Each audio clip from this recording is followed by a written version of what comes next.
Good morning, everybody. Okay, so I'm hoping that everybody's up for a bit of stirring up this morning, as I'm going to talk about challenging our faith, and I'd like to ask you, when was your faith last challenged, and as a result tested and grown? Okay, I can hear you groaning, as we all know the experience of testing and growth involves, at the very least, discomfort. And when I started going to China in 1995, I was working at the RD&E and knew almost everybody. I'd worked there for over 30 years. That ages me, doesn't it? Through the 90s and early noughties, my job involved working throughout the hospital and in the community. So I knew loads of people, and they became used to the fact that I went to China every year for 3 weeks working in orphanages. When I got back, people would ask, how was your holiday? And then, did you work in an orphanage again? When I said yes, they often get the response, oh, I couldn't do what you do. I'd cry all the time, or something like that. Well, of course they couldn't do what I did, as God hadn't given them my faith or that calling in their lives. So I think all of us would say that our gifts and abilities are given to us and developed by God to be used for His glory. None of us who are His children can honestly say we're not equipped if we have faith in God. So how does God equip us? In life, He doesn't just hand us a sack of money. Just like in the talent story, He doesn't hand us a bag and say, all right, go out and do something. So what do the talents represent? What does God do to give us those gifts? So we have our natural born gifts, our personality. Are you a brown, sort of rough teapot, or maybe a slightly more expensive one? God gives us our personality. We're all a different shape, a different size. We're born with those inherited traits, but more than that, we're born with potential. So as we live and grow, we're watered and nurtured and shaped by our environment. So like these tea bushes growing on the hillside, depending on the soil, sun and rain, to develop those unique flavours, varying according to the conditions of that particular year. So it's exciting. We're organically growing throughout our lives and our characters being developed and shaped. We've got all of our learned skills and experiences, like all these different teas. Some are blended, some are straightforward. So all our different experiences, our teaching, our education, creating different colours and flavours and textures to be blended into a unique you. God does give us gifts of faith. You know, when we become Christians, we take that step of faith into believing in God, to having that faith. And some of those talents that He's given us, we may have very little faith, maybe 1 talent, maybe 5 talents. But what the parable is telling us is that whether you've been handed a bone china cup and cup and saucer, or a plastic mug, you can still use it and be useful. And then, of course, the Holy Spirit gets going and turns up the heat in our lives. So when the boiling water's poured onto the beautiful, fragrant, but dry tea leaves, wow, look at that, a fragrant cup of tea to bless and refresh.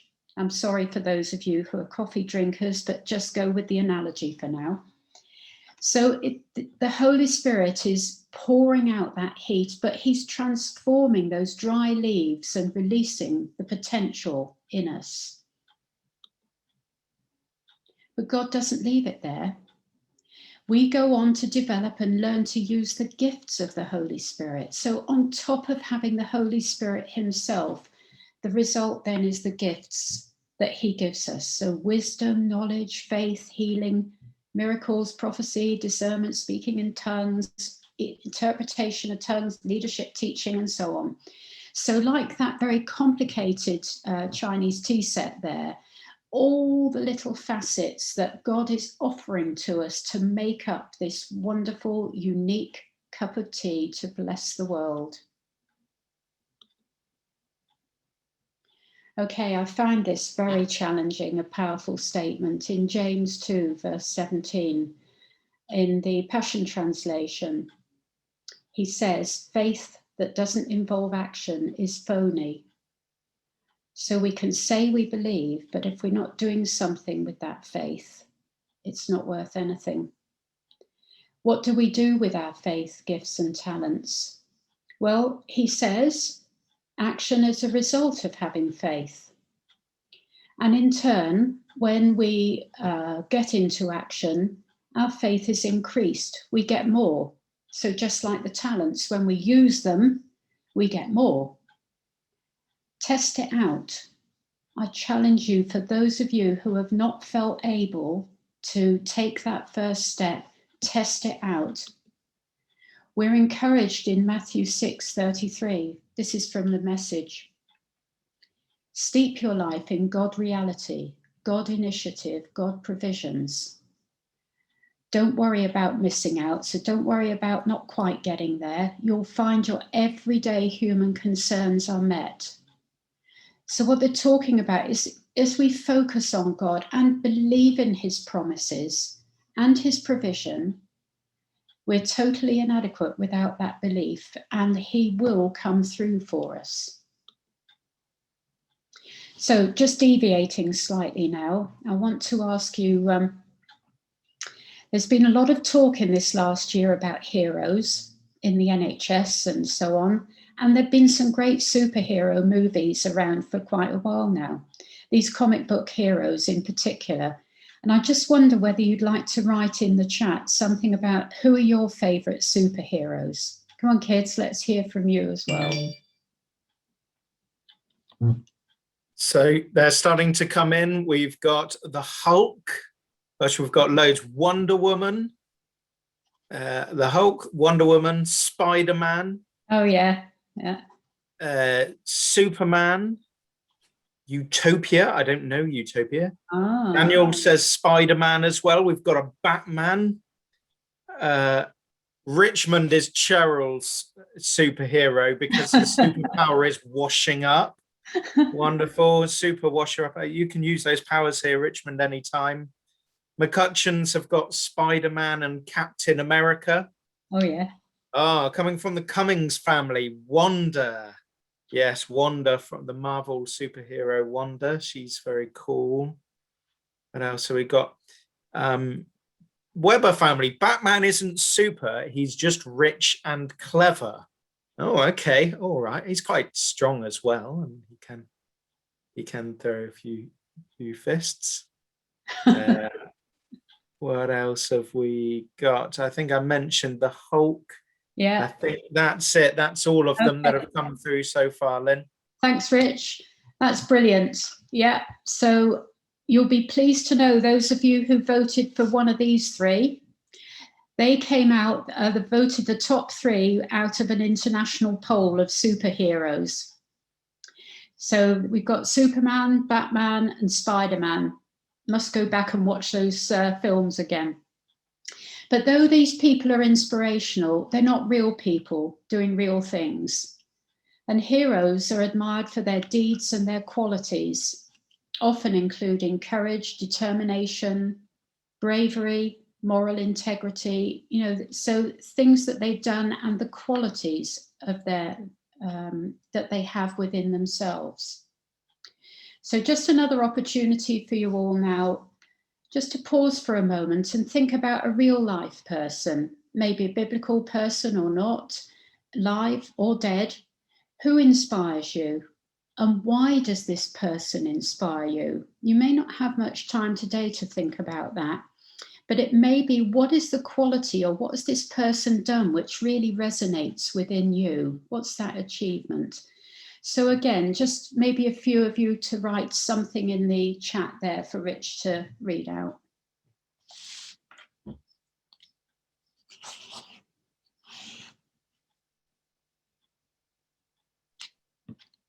Mike and Lynn Wilmot are sharing Bear Grylls. Oh, yeah. Gary Long, General Booth, from the Cummings family, Cheryl. And I presume not because of her washing up skills, though they may also be good. Andy and Audrey have said Heidi Baker and Pete Gregg. McCutcheon family say their parents. Peter, my Peter, is saying Brian May. Oh, yeah. Ian Robertson says Joe Biden after 50 years of public service.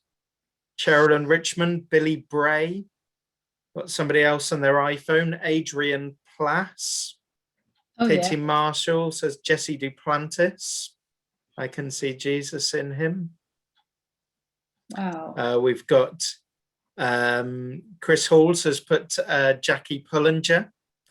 Dave and Kath have got George Muller for setting up orphanages in Bristol. What else have we got? It's Mark saying his parents. That's Mark McCutcheon saying it's his parents. Matt Finner said stories where people are generous, especially children being generous. What else? Hudson Taylor. Oh, yeah. Anna Webber has said Jesus is her hero. That's the right answer, Anna. Well done. Yeah. Another one for George Muller. William Burton. Lynn, you are an inspiration. Oh. From the Cummings family. Wendy Robinson says Anne Frank. Gladys Aylward. Billy Graham. There we go. There's quite a few there. Brilliant. Thank you all so much. A lot of heroes in everyday life, as well as superheroes in the films. And each one of those people, whether they know Jesus or not, have qualities about them who have inspired our lives or who continue to inspire things in us. And I think it's good to reflect on what it is about them or what they've done that just stirs and connects with something in our own spirits. I'll tell you what encouraged me a lot. My hero one of my heroes when I was in China was Joshua. Now, Joshua succeeded Moses. Now, just imagine, you've seen the miracles, the trials, the troubles, the heartaches, the pain that Moses has gone through, all of those challenges. And now God says, right, he's gone and you're it. Well, I wouldn't want to be in his shoes at all. Some people are called to work out their faith in the full glare of the world around them. Somebody mentioned Joe Biden, I think, just now, which makes them ripe for criticism and analysis of every word and action, full of personal risk doing what God's called you to do. So what does God say to Joshua? He gives him his mission, right? He tells him, take the Israelites across the River Jordan into the land I'm about to give them. And then he tells him all the places he's got to take them to.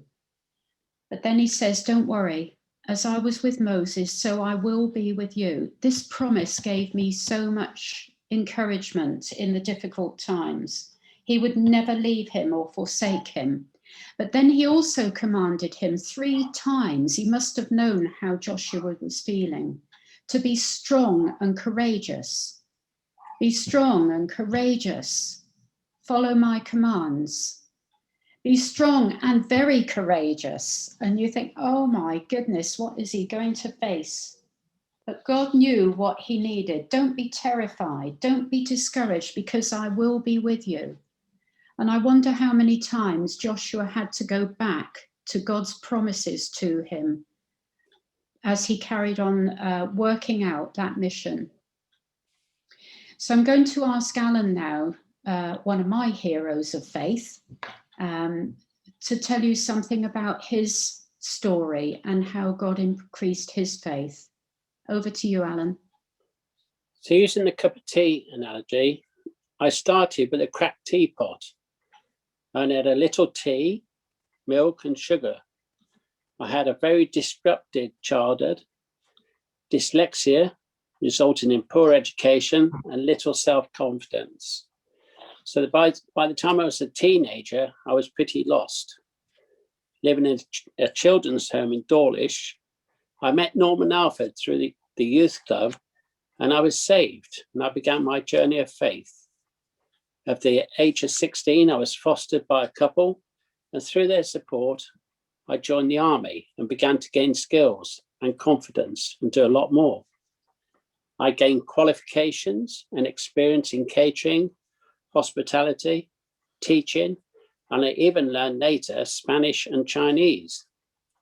I was willing to use the talents I've been given. I was willing to do anything. For example, in 2001, Lynn and I had two different dreams. My option was to go to Spain.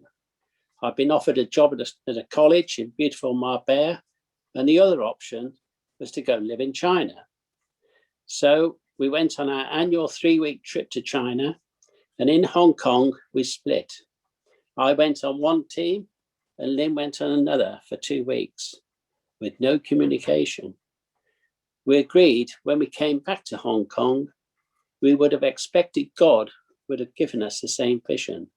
So we prayed, and we had people praying for us during this time. I got back to Hong Kong first, and China had hooked me.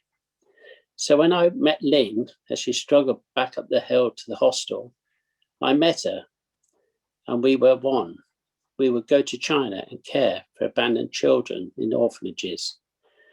My talents are not medical, but there was so much more to be done. To renovate, source supplies, develop admin systems in the home that we were making for the children.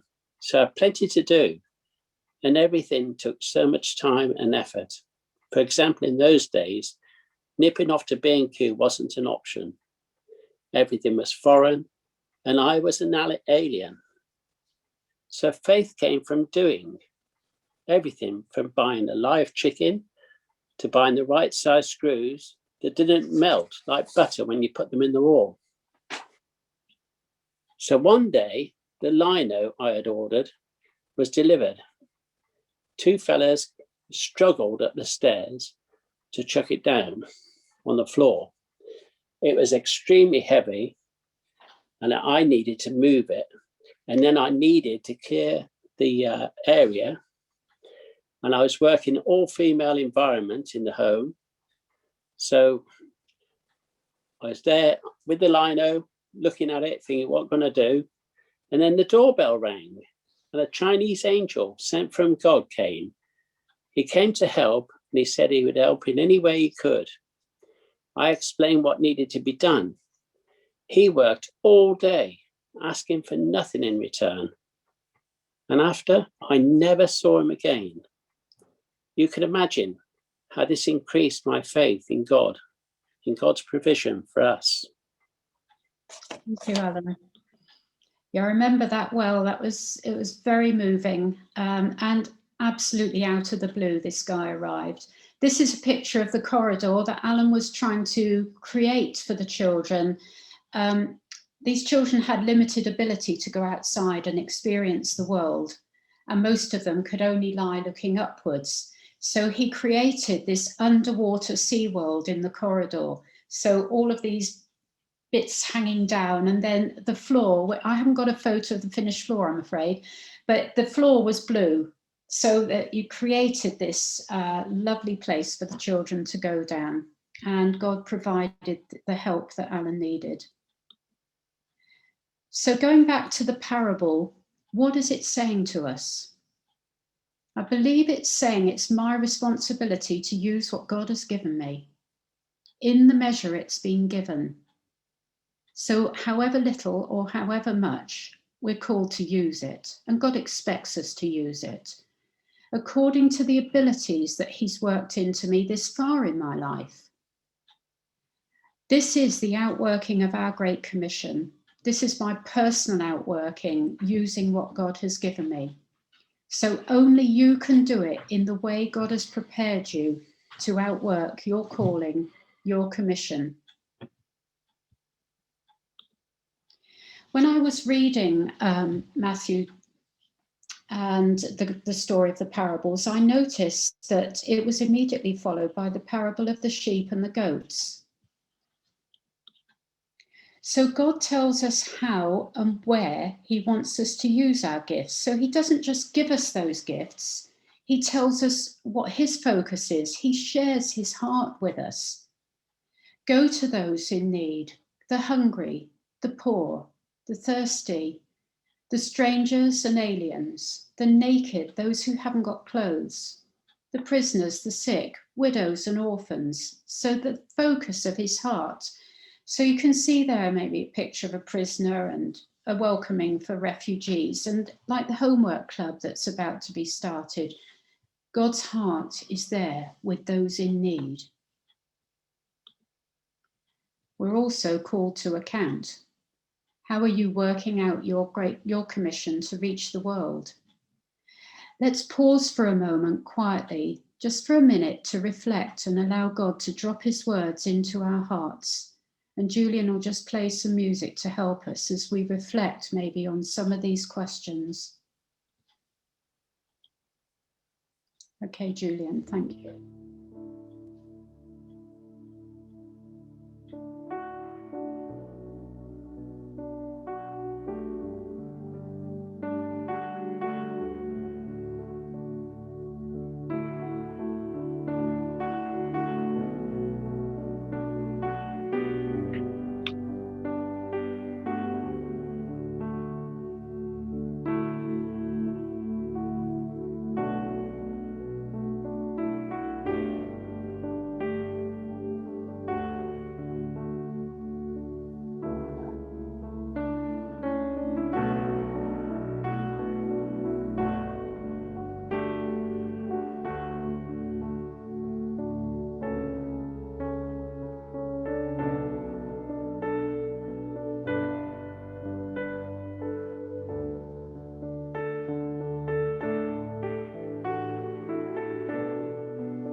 Powerful questions there for us to be thinking about. I want to move on now. Thank you, Julian, for that. Just want to move on, and Isca Church is in a period of seeking God and his vision for us and our role in Exeter. We've had times of prayer and received many prophecies, many prophetic words. In this section, I want to highlight some of those prophecies and their challenge to us in the context of this talk. So Esther and Maria brought us the thought about eating the banana. And I'm just quoting some of their words and then thinking about my interpretation of that. And he said his fruit is holy and ripe. And it's a bit like peeling off the skin and letting who you are go out and be who God made you. So there's our banana, our ripe banana, ripe for eating.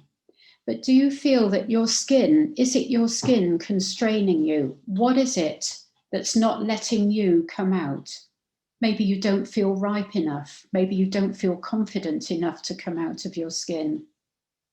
But I'd challenge you, are our excuses making us feel safe? Are they to make us feel safe, able to stay as we are, to justify not making any changes? What's holding you back from taking that first trial step if you already think this is what God's calling you to? What's holding you back? Why haven't you peeled back that skin? Do you have the faith to try? God says he's given us enough faith. And then Matt Finn said there's something going on.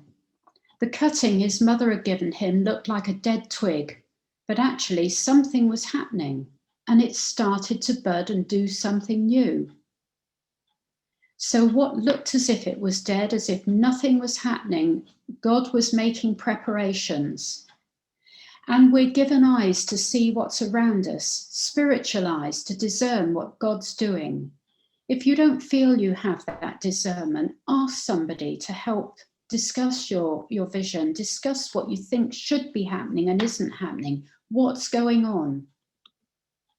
Laura brought us a word about microscopic spores that are unnoticed all around us, floating through the atmosphere. Unnoticed, dormant and inactive, but all of them have the potential to be brought to life and activated. Are there gifts you've been given that may be lying dormant? Is your alarm clock ringing? Is it time to wake up? Is it time to think about, is this the moment now, God? What is it that's going on around me that would activate what it is that you've given me? And a very strong and clear word from Phil Cooper. Go out, be visible. The need is out there. We as a church need to be visibly out there, being his hands and feet, bringing comfort. And I would add hope to that. We need to touch people's hearts and minds, seize the outworking of God's kingdom. Our focus is directed by God's heart for the poor and needy. Which door are you going to open? Which door are you going to walk through? So I leave you with some questions. It's not my intent to overburden those of you who are already busy and making a huge difference, but I hope I've disturbed all of you enough to think about and be alert to new possibilities. I believe God is not just giving us words of prophecy, he is giving us opportunity, open doors in our own lives as well as in our corporate church life. We have a responsibility to use our talents, and we will have to account to God for how we use them. Remember the sheep and goats. God was angry with those who hadn't used their talents, who hadn't been out and done what he asked them to do. So I just leave you with those questions and hand back to Rich.